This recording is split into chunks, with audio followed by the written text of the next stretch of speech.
My question for you is, for new anglers who have already taken your class but want to take the next step into learning more, what do you recommend about staying involved in the local fishing community and how to keep learning after college? I think the one thing I want to know about your experience with the program is, in all your time here, what's like fulfilling thing you've done?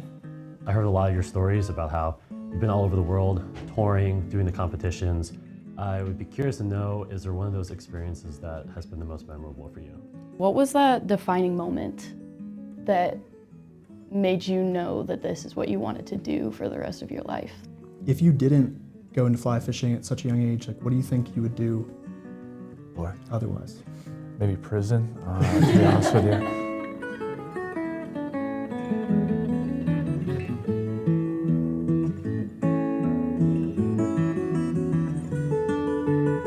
Loop to Loop is sponsored by Patagonia, high-performing outerwear made responsibly for our planet.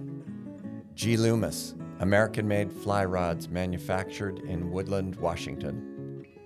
Airflow, next-gen PVC-free fly lines with new tech, new formulas, and the same obsession. Dynaking, precision-built vices to last a lifetime. Ross Reels, high-performance reels designed, machined, anodized, and assembled in Colorado for more than 50 years. Hi, I'm Ross Purnell, editor and publisher of Fly Fisherman magazine. Welcome to Loop, where we make deeper connections with the people behind the magazine. Today, we are fortunate enough to be here at Penn State with George Daniel. George is the director of the Joe Humphreys fly fishing program here at Penn State. We are on location. In this podcast, I'm actually not going to ask a heck of a lot of questions because we have a bunch of students from the program who are going to ask most of the questions. Welcome, or actually I should say thank you for having us. I am your guest here. Welcome to Penn State Fly Fishing. It's been a great honor, and just to sit in this classroom that is, and on this campus that is steeped in so much history. I guess I should explain like why, people watch this from all over the world, fly fishermen as readers all over the world. But at Penn State, Penn State's a special place because it is where the very first accredited fly fishing program at a university anywhere was started by George Harvey. Correct. And that was in 1934. And now, almost 100 years later, we are here, and you are the director of the program. Yeah, and we're in the same building that George Harvey was teaching fly casting back in the 30s and 40s. So it's great. We're part of a historic program, and we're still in the same building where it all began. And just so people know, we're in the fly fishing classroom right outside the door. There's a gymnasium where the wrestling events take place, and basketball games used to take place. Like we're at the center of Penn State campus, and this is where all the students come to learn about fly fishing. So it's like one of the great learning centers of the universe when it comes to fly fishing. And I guess if this is a solar system, you're the sun. Let's dive back in history. Like, can you explain who George Harvey is and why he is important to the sport of fly fishing? Yeah, because if it wasn't for George Harvey, we would not have Penn State fly fishing. George Harvey was a student in 1934, and the first day of class for student orientation, the dean would come in and talk to the students, saying the importance of having, studying and so forth, but he also mentioned that there is also the importance of having leisure activities. And the dean went on to say, well, by example, I'm a fisher, and next week is going to be the opening day of trout season. So if any of you students are interested in catching a ride with me to the stream, please do. And long story short, George ended up going to the stream with the dean that day on the opening day. They get to the water and they start unpacking. And the dean recognizes that George is using flies. And the dean's like, listen, George, it's April, it's early, it's cold, you're not going to catch anything on flies. And George is like, I think I'll be okay, Dean. And Dean went off fishing worms. They split up, met back at the end of the day. And George went to the dean and said, "How did you do, Dean?" He goes, "Oh, I got a couple beautiful brook trout," because there were brook trout back in the day on Spring Creek. And the dean goes to George and said, "How did you do?" He goes, "I got my limit." And Dean's like, "You got your limit?" And I think in those days it was like 21, 22 fish. And all of a sudden George has his basket and he starts pulling out these fish. And these are like 12 to 16-inch fish. And the dean's like, "In my entire life of fishing the stream, I have never seen a limit of fish like that." And then George is like, "Well, those aren't even the big ones." And then George pulls out another sack of like 18 to 22-inch fish, like 3 or 4 of those. And the dean was just so impressed. He's like, "Oh my goodness." And he said, "If I organize a class with students, teachers, and staff, would you be willing to like teach a course?" And George was like, "Absolutely." So in 1934, as a student, George taught the first course in fly fishing. And then eventually later on, it became an accredited course in 1948. But it was because of George Harvey's skill and his connections with the dean at that point is why they eventually created a full-time teaching position for George here at Penn State. Wow. I've heard a little bit of that story before. Yeah. I didn't know the dean was a bait fisherman, though. Yeah. He actually Yeah. turned him into a fly Turn fisherman. him into a fly fishing, just by George's just unbelievable ability to teach, and then also his skill sets. Yeah, absolutely. And it was really a sort of trend setting. Right now there's fly fishing courses at universities all over the country. Correct. But Yeah. they learned from Penn State doing it that, how beneficial it is, and, Yeah. the students love taking it, obviously. Absolutely. We have every I would say a handful of times every semester. I was just in Ypsilanti, Michigan. I had a professor from Michigan State University come to me and just asking some questions. He's a fisheries biologist, but he wants to do a course. Another friend of mine, Robert Humston from Washington Lee University, he found out about Penn State. He's a fisheries biologist. He actually created a fly fishing course now, accredited course in Washington and Lee. Gonzaga has one, but it's, Penn State was kind of the trendsetter. They kind of broke the grounds in showing the importance of fly fishing and how much it can actually captivate and create kind of not only just good anglers, but also just future stewards of the resource and provide them with a leisure activity that they can use the rest of their life. One of the keys to making it happen, not just here, but I just saw this because of some of the other universities you mentioned, but can you explain why the fishing here is so good? Or like, to have a fly fishing program, you need to have good rivers around here. In Penn State, this area is the place. So we have limestone geology. So unlike waters that basically, just fall or just basically drip from like mountain drainage and move down, we have kind of like this karst geology where water kind of like filtrates through this geology of lime. And if anyone's not familiar with that, you think about like when you have acid mine drainage streams or any stream that is impaired, one of the first things that they do to sort of balance out that pH is they'll dump lime.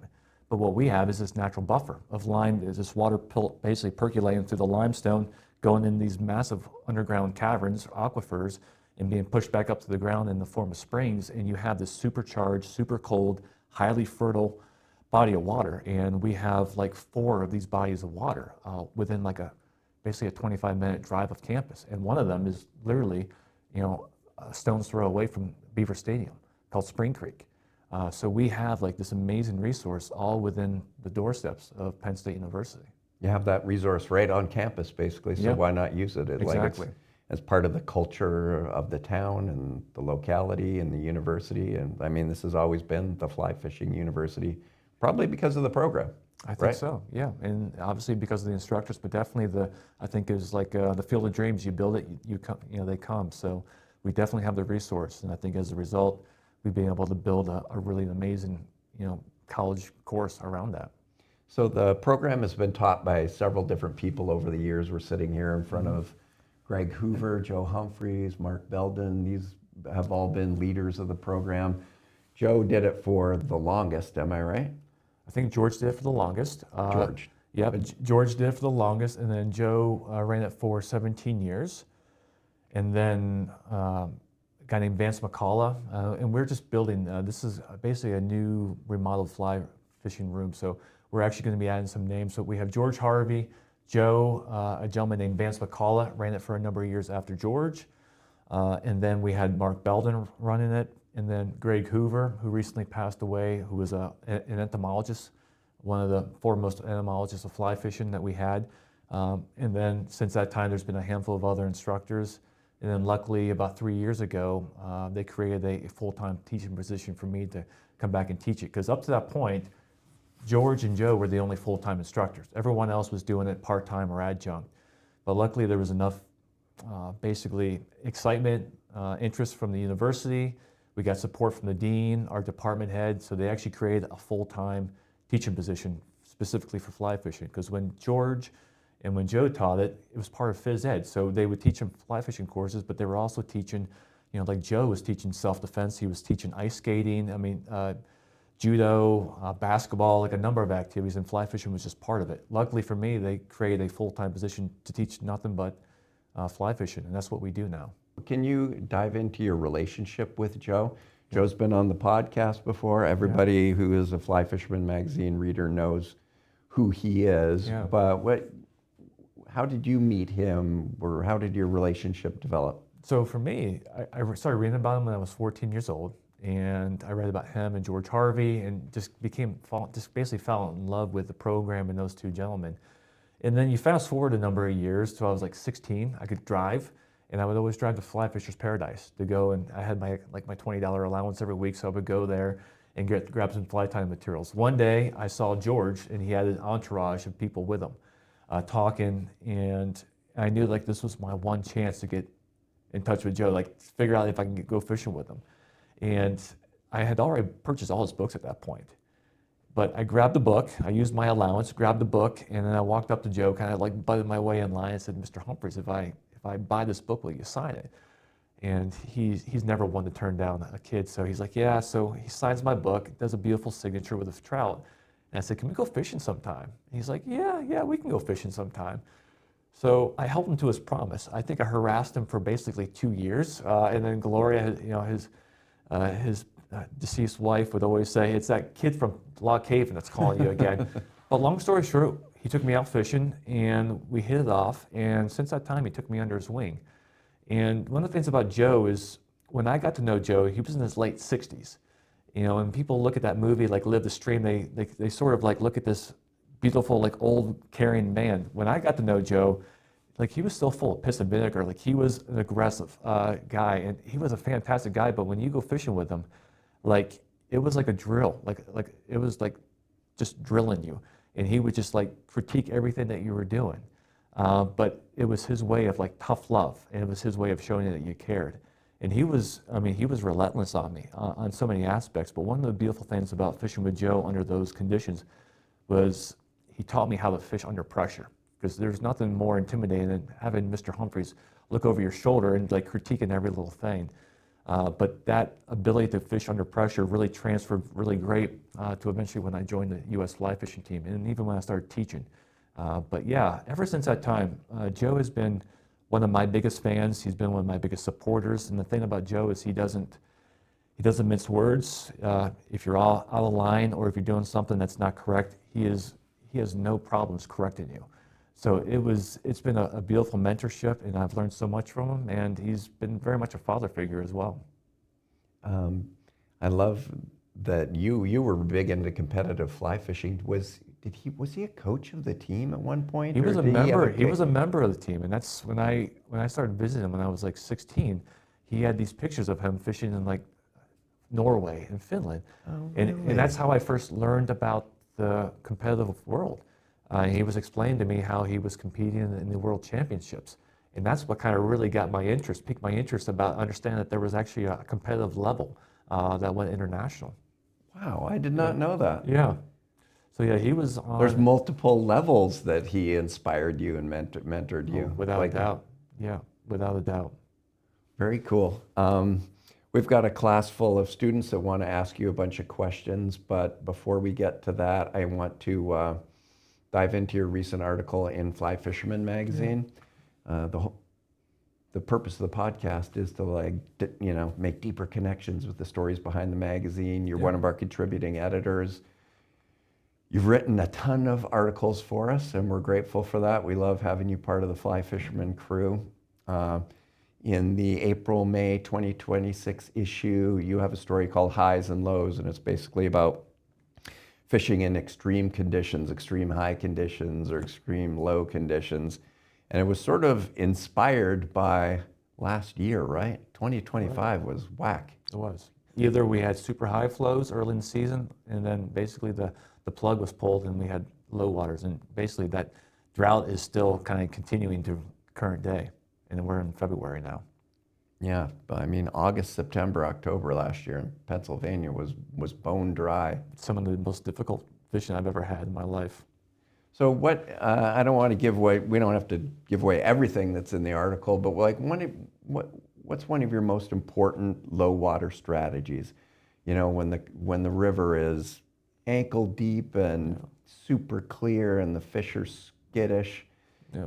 Why aren't people catching fish, or how can they catch more fish? So I think like one of the beautiful things about fly fishermen, I kind of grew up reading Fly Fisherman and Joe's books, but I remember when Gary LaFontaine was he would write articles from time to time, and which allowed me to understand that he wrote some books. And one of his books on dry flies, he wrote about how movement spooks fish more than color. And his whole idea was, when he lived in the Big Hole River in Montana, like all his friends would wear some of the most, expensive camouflage clothing, and they wouldn't catch anything. And he would wear gaudy materials, and he would catch lots of fish. But the idea that that really set home with me was that once you get up to a trout stream, especially in low clear water, if you ever seen like fish rising, like you spot a fish, and what do you want to do? You always want to try to get a little closer to that fish that's rising. And you get in position, but sometimes you may get a little too close, and you'll see that fish rise, and then all of a sudden you put it down for a little bit. But what do you do as a dry fly angler? You wait. You just pause and wait until you see that fish get a little more comfortable, and it starts feeding back into its rhythm again on the surface. From a nymphing standpoint, the same thing happens, but we just don't see these fish. When these fish are down deep, when we walk into position, you have to almost assume that you're putting those fish down. So one of the things about low water is just getting into your position that you think that you need to make the cast, but instead of just start making the cast immediately, just wait a minute, 2 minutes, make no movements, let them get a little more comfortable with your position, and then strike. So that thing that Gary LaFontaine talked about is just reducing your movements, your overall footprint is one of the greatest lessons I've learned. It's more about patience than anything else once you approach that water. I'm guilty of that. Like, We all are. Yeah. I love fishing and I want to get after them. So run down there too fast, get casting too fast. But just watching is the best way to start. Like, don't move, just watch. Exactly. Yeah. And so the other part of the story is extreme high conditions.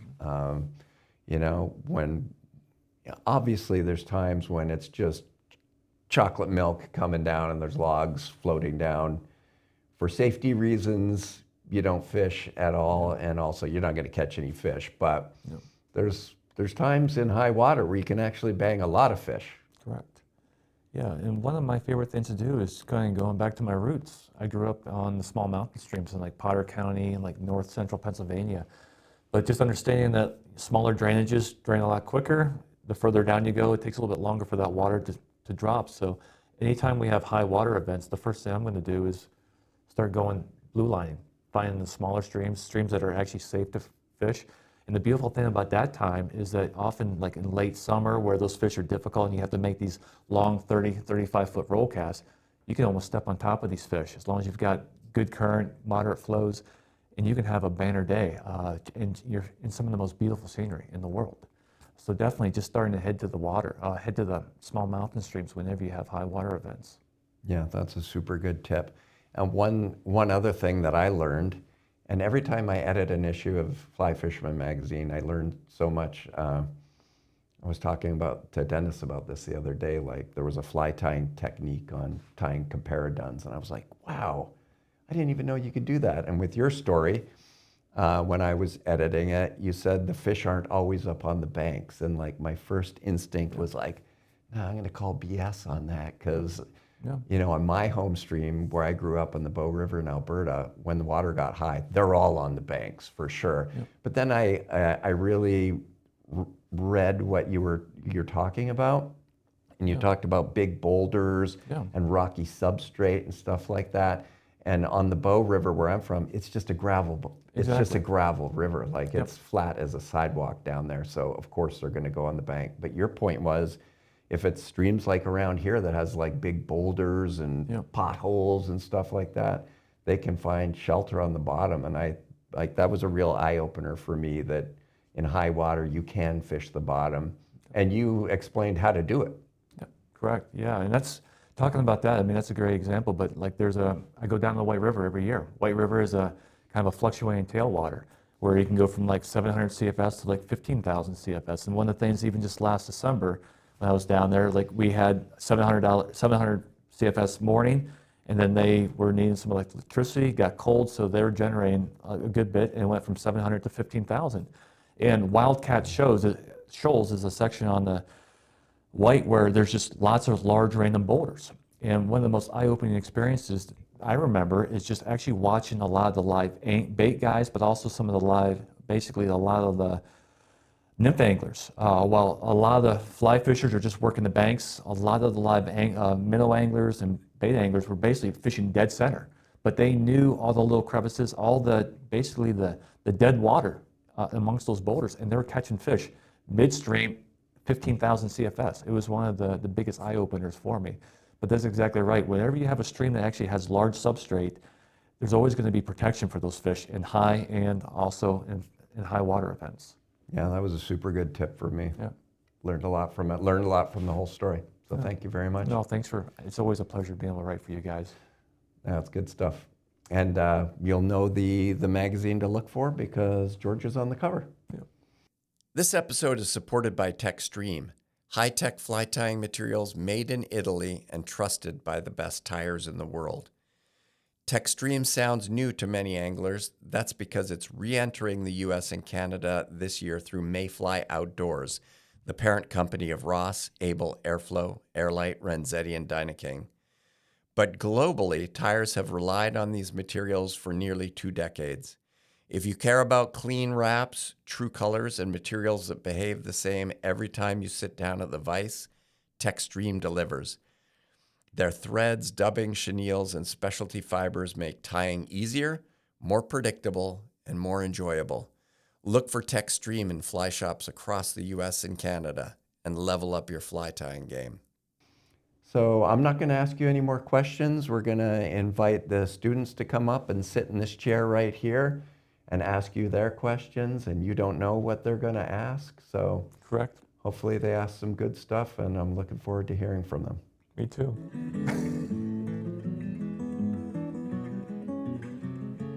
Hi, I'm Arthur. I'm a 4th-year computer engineering student.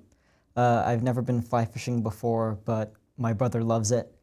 So he's out in the military, he's deployed, so I thought before he comes back home, I'll get some experience in, and so we can both go together. So I think the one thing I wanted to know about your experience with the program is, in all your time here, what's like the most, how should I say, fulfilling thing you've done? To be honest with you, that's a great question, is really getting a student to catch a fish on the fly for the first time. That's one of the cool things. A lot of times when I've worked with like advanced anglers, that's kind of what I did before coming into Penn State. The margins are very small, and people have already caught thousands of fish up to that point, and all you're trying to do is make them like 1 or 2% better. But when you're actually able to see the face on someone who actually caught their first fish on a fly that they tied, like that's priceless. So you're basically there for like that wonderful moment, and you get to see that every semester. So for me, that is like kind of the apex of why I teach. Hi, I'm Coda Gamble. I am a 3rd-year sculpture BFA, and I grew up in Casper, Wyoming, fishing on the North Platte. When I moved to Pennsylvania, I just kind of stopped, and this is a way of returning to my roots and my home. So yeah. I think my question for you is, what was that defining moment that made you know that this is what you wanted to do for the rest of your life, that brought you in so deep you couldn't get back out? Yeah, love that. 14 years old. We were living in north central Pennsylvania, moved down into the central part of the state, went to the local fly shop, Fly Fisher's Paradise, and someone recommended this book called Trout Tactics by Joe Humphreys. I read this book and realized that there was a gentleman that taught college courses for a living, And I thought to myself, like, that's what I'm going to do. So since age 14, I pretty much knew exactly what I wanted to do. It took me a while to get here, but I'm happy, really happy. But it was that book, Trout Tactics, that basically kind of completely shifted the paradigm, made me develop a little more focus in school, and kind of got me to where I was at. My name is David Richards. I'm a senior here studying Enterprise Technology Integration. I'm from Jim Thorpe, Pennsylvania, in the Poconos, and I was introduced to fly fishing by my fiance's family, especially her dad, Jeff. Really made me want to just learn it so I could do stuff with them and be able to teach this to my kids one day as well. My question for you today is, if you didn't go into fly fishing at such a young age, like, what do you think you would do otherwise? Maybe prison, to be honest with you. But no, where I grew up I grew up in the middle of nowhere. So we lived 25 minutes away from basically any traffic light. And it was just, I grew up in the woods. We were a one-car family. My father worked in upstate New York. We had no car, so basically my entire childhood was just kind of walking the woods and fishing. So it would have to have been something with the outdoors, to be honest with you. It didn't matter if it was fishing or just basically hiking, hunting. I would have found something, because office work is just definitely not for me. I've tried several desk jobs. It just doesn't suit. I'm more of an outside cat than anything else, so definitely something outdoors. But I'm just very thankful that I have an opportunity to be here at Penn State doing this. It's been kind of like a dream come true.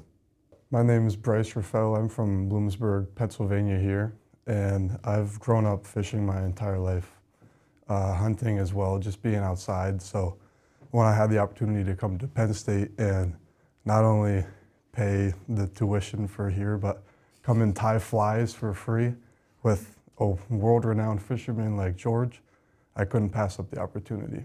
So my question for you, George, would be, I would like to be like you and fish my entire life, but has there ever been an opportunity or a situation where you've kind of gotten burnt out? And then on top of that, what made you love it again and get back into it? That's a great question, Bryce. I think anything, you can always take your passion, turn it into work, and there's always a chance you can burn out. One of the things for me is I made it a point early on. I could do a lot more guide trips. I could do a lot more speaking engagements, make more money.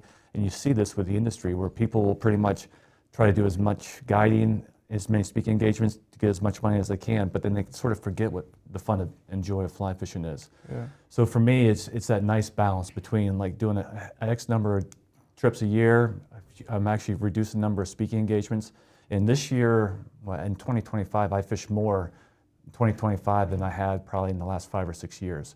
Just because I wanted to make more time for myself. Because now I'm like 47, I'm realizing I'm kind of on the other half of my life where we're financially stable. I would much rather spend time with my family, friends, fishing than trying to get the extra, guide trip money. Yeah. So definitely, it's a fine little balance. You can definitely burn out, and a lot of people do.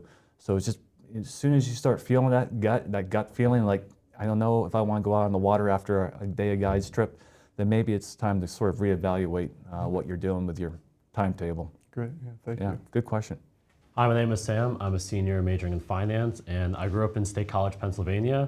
I've been fishing occasionally my entire life, but mostly bass fishing, and hadn't really been fly fishing, which now sounds crazy as I grew up near Spring Creek, but it was really exciting to kind of get into fly fishing, as a lot of my friends told me how awesome it was, and it's been a great way to hang out with them. So I guess my question for you is, I heard a lot of your stories about how you've been all over the world, touring, doing the competitions. I would be curious to know, is there one of those experiences that has been the most memorable for you? Yeah, for me, it would probably be my first World Championships, Portugal. It was an amazing experience. Portugal by far is like one of the more beautiful countries I've ever been to. But one of the most memorable things I remember is I caught my final fish. I knew I was gonna be ranked 5th in the world after I caught that fish. And like, we're in this beautiful town called Penacova. We're on the Mondego River. The sun was setting. In parts of these countries, you'll feel like you realize it still like live in like the early 19th century. So as I was finishing up my beat for that time, there were 2 older women from the village, and they were actually taking their rugs and they were like beating and flogging the hell out of the water, cleaning their rugs right beside me as I was finishing up my beat. But for me, that was like one of the most memorable experiences, just being in this amazing culture, fishing well, and just it was a nice way to cap off my first World Championship. That's awesome. Yeah. Hi, my name is Karis Blagden. I'm from Berwyn. I'm a senior studying environmental resource management. And one of the reasons I took the fly fishing class was because I wanted to take a more practical application to the water quality classes I've been taking. And since then, I absolutely fell in love with the sport. It's one of my favorite hobbies, and I get out twice a week to fish now. So it's a new part of who I am, thanks to George and his amazing class. So George, my question for you is, for new anglers who have already taken your class but want to take the next step into learning more, what do you recommend about staying involved in the local fishing community and how to keep learning after college? That's fantastic. A couple things. One is, especially from the environmental side, and then also even from a social standpoint, like there are amazing groups like Trout Unlimited, Federation of Fly Fishers, but every well-known fishery in the area will often have a really good and active Trout Unlimited chapter. So that is one way. And what is neat about these groups often have like open tie-in nights, they have presenters coming in, they often do like rendezvous and like group gatherings. But I would definitely find a good group that is conservation-minded, a group of folks, join them, because not only you're going to learn a lot, but also you're going to be fighting a lot of fights. Like with Spring Creek here, it is amazing in today's world with our amount of development that there are actually wild fish, believe it or not, that are still in Spring Creek based on the amount of development. In our local Spring Creek Trout Unlimited chapter, Spring Creek, they are doing an amazing amount of work just protecting the resources, doing stream bank restoration work, and they also do a lot of great educational resources as well. So definitely find your local TU chapter, become a member, and participate. Hi, I'm Leah Schrader. I'm from Belmont, Pennsylvania, and I got into fly fishing because my neighbor is actually a fly fishing guide from around here, and my dad has been fly fishing ever since he was a kid, so he wanted to get me involved as well. And the question I have for you is, you've obviously made a legacy for yourself, and Joe has also made a legacy for himself, so how do you plan to keep that legacy going here at Penn State? That's a great question. My legacy, I'm not too concerned about, but to me, like the most important thing is that there's always going to be a Penn State fly fishing program. I think one of the most important things, remember the first day of class, I told you there's only two names I want you to remember, and that's George Harvey. And that's someone that people a lot of times forget, because if it wasn't for George Harvey, we would not have this course. And then Joe. But basically, we're going to be trying to raise funds. We're trying to create enough sponsorship to the point where no matter who is in control, whether it's the dean, the president, we have a self-sustained, self-funding program that we can keep going forever and ever. So we are not going to be reliant on Penn State funds. We will have our own group of funds that we will be able to continue this program for as long as Penn State is a university. Hi, I'm Alex Lanyard. I am from Gibsonia, Pennsylvania.